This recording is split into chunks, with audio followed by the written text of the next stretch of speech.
ప్రియమైన కుటుంబ సభ్యులారా, ప్రియమైన సోదరులారా మరియు సోదరీమణులారా, పెద్దలారా, పిల్లలు మరియు యువతరా, నేను లిల్లీ పియర్స్ మార్కిని. ఇది ఏప్రిల్ సగం 18వ రోజు, గుడ్ ఫ్రైడే. మీతో ఎక్కువగా ప్రతిధ్వనించే ప్రార్థనను ఎంచుకోండి లేదా దానిని మీ స్వంత అవసరాలు మరియు సందర్భానికి అనుగుణంగా మార్చుకోండి. గుడ్ ఫ్రైడే అనేది యేసుక్రీస్తు చేసిన అంతిమ త్యాగం పట్ల గంభీరమైన ప్రతిబింబం, పశ్చాత్తాపం మరియు కృతజ్ఞత కోసం ఒక రోజు. మొదటి బైబిల్ వచనం, సెయింట్ మత్తయి సువార్త అధ్యాయం 28:5-7.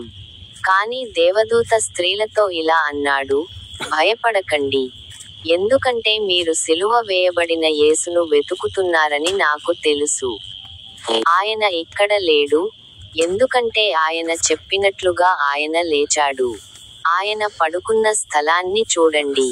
త్వరగా వెళ్లి ఆయన శిష్యులతో, ఆయన మృతులలో నుండి లేచాడు. ఇదిగో ఆయన మీకంటే ముందుగా గలిలయకు వెళ్తున్నాడు. అక్కడ మీరు ఆయనను చూస్తారు. ఇదిగో, నేను మీకు చెప్పాను. మరణం మరియు భయంపై విజయం. పునరుత్థానం అనేది మరణంపై అంతిమ విజయం. ఇది ఆశను తెస్తుంది మరియు భయాన్ని తొలగిస్తుంది. రెండవ బైబిల్ వచనం, యెషయా అధ్యాయం 61:11. భూమి తన మొలకెత్తే మొక్కలను ఉత్పత్తి చేసినట్లుగా, మరియు తోట తన నాటడాన్ని పెంచినట్లుగా, ప్రభువైన యెహోవా అన్ని దేశాల ముందు నీతిని మరియు స్తుతిని మొలకెత్తేలా చేస్తాడు. కొత్త జీవితాన్ని మరియు నీతిని తీసుకురావడానికి దేవుని శక్తి. పునరుత్థానం అనేది దేవుడు కొత్త జీవితాన్ని తీసుకువచ్చే అంతిమ చర్య, మరియు ఇది క్రీస్తు ద్వారా భవిష్యత్తులో నీతిని మరియు స్తుతిని వృద్ధి చేయడాన్ని సూచిస్తుంది. కీర్తన అధ్యాయం 19:7. యెహోవా ధర్మశాస్త్రం పరిపూర్ణమైనది, ఆత్మను పునరుద్ధరిస్తుంది. యెహోవా సాక్ష్యం నమ్మదగినది, సరళమైన వారిని జ్ఞానవంతులను చేస్తుంది.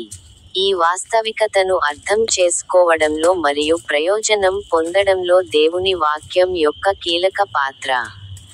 అవి పునరుత్థానం యొక్క నిర్దిష్ట సంఘటన నుండి దేవుని ప్రణాళిక మరియు విశ్వాసి జీవితానికి దాని విస్తృత చిక్కులకు వెళతాయి. ప్రార్థిద్దాం. ఓ తల్లి మరియా, ఈ రోజు ఏప్రిల్ సగం. ఇది 2025 సంవత్సరంలో 4వ నెల.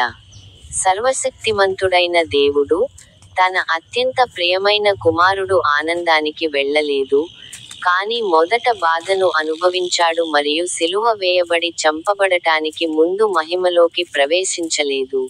సిలువ మార్గంలో నడుస్తున్నప్పుడు, అది జీవ మార్గం మరియు శాంతి మార్గం తప్ప మరేదీ మనకు దొరకకుండా దయతో దయచేయుము. మన ప్రభువైన మీ కుమారుడైన యేసుక్రీస్తు ద్వారా, ఆయన మీతో మరియు పరిశుద్ధాత్మతో, ఒకే దేవుడిగా, ఎప్పటికీ జీవించి పరిపాలిస్తాడు. ఆమెన్.